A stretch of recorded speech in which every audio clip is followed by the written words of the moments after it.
Salut tout le monde et bienvenue sur What Catch Raw, et le show rouge continue sa route vers Elimination Chamber avec des matchs de qualification et bien évidemment des rivalités qui s'accroissent de plus en plus et une belle surprise lors du main event. On commence donc avec le segment d'ouverture où on peut apercevoir les Usos qui mettent l'ambiance, du moins qui commencent à mettre l'ambiance dans le show, mais ils sont très vite interrompus par Paul Heyman, puis par Logan Paul qui va se faire un plaisir de provoquer, de se vanter auprès de la foule. Malheureusement, il n'aura pas le temps de terminer de se vanter qu'il sera rejoint par LA Knight. Et bien évidemment, LA Knight va répondre un petit peu à The Vision et proposer un match 3 contre 3 qui sera accepté par Adam Pearce. Donc du coup, LA Knight et les Usos face à The Vision. Le match commence très fort, un affrontement physique. Donc du coup, la team de LA Knight domine par moments.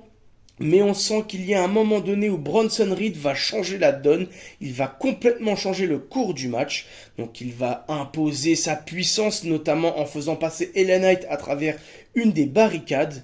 Puis à un moment donné, il y aura Logan Paul qui va mettre une jolie droite à Jimmy Uso.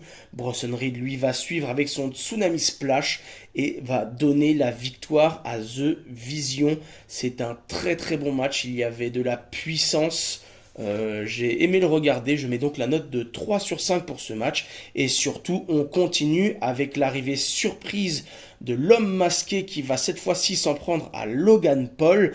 Donc du coup, on continue avec cet homme masqué. Qui est-il? Est-ce que c'est Seth Rollins? Non, j'espère que vous le savez, ou si vous avez une idée, n'hésitez pas à le dire en commentaire. Mais en attendant, la story entre l'homme masqué et The Vision continue de plus belle.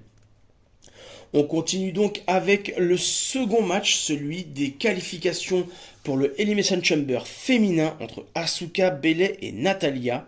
Le match est très technique, les trois fans donnent tout ce qu'ils ont pour obtenir leur place dans le Elimination Chamber. Mais au final, c'est Asuka qui va réussir à porter son Asuka Lock sur Bayley. Forcément, Bayley va être obligée d'abandonner et ça va permettre à Asuka de se qualifier officiellement pour le Elimination Chamber. Les trois filles auront donné un très très bon match. Personnellement, j'ai bien aimé ce match. Il aura été bien mené de bout en bout. Je mets aussi la note de 3 sur 5. Personnellement, c'est un très très bon match. Ensuite, on va avoir un segment, celui de Liv Morgan qui va parler à Michael Cole.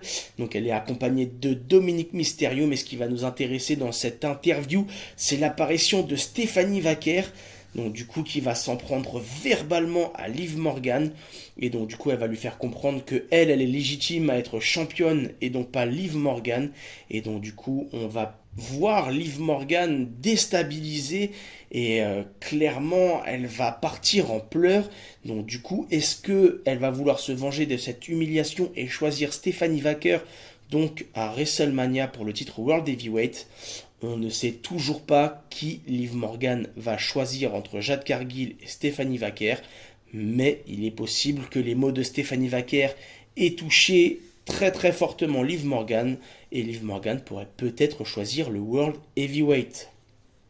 On passe ensuite à un match important, c'est un match de qualification pour être challenger au titre intercontinental, donc possédé par Dominic Mysterio. Ça sera donc El Grande Americano face à Penta. Et c'est une victoire de Penta avec un spectaculaire Mexican Destroyer. Il l'a porté avec l'aide de la deuxième corde, si je ne dis pas de bêtises.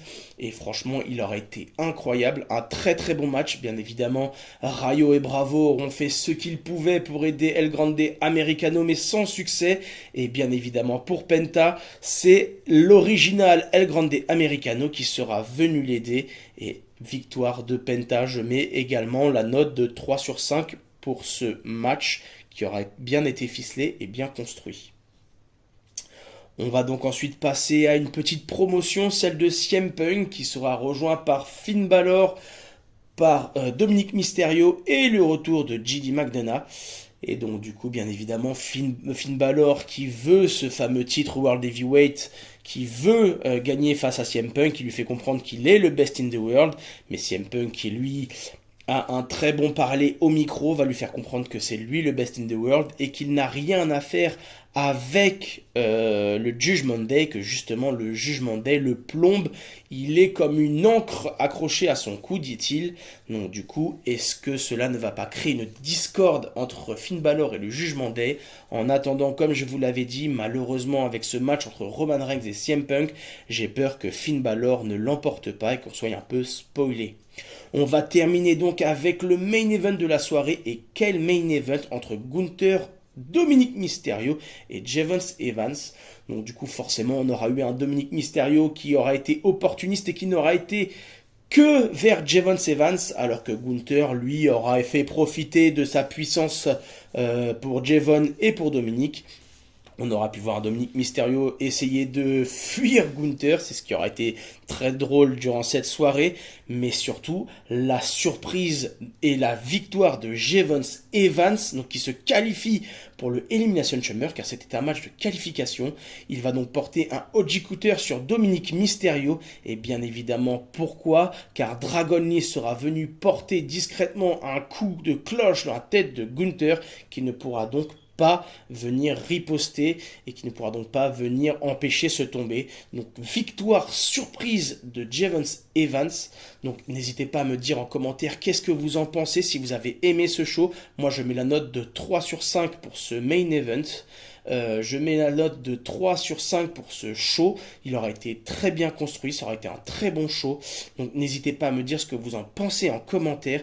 Et surtout, qu'est-ce qu'il y a dans cette fameuse boîte? Pour l'heure, je vous dis à la prochaine. Ciao, ciao.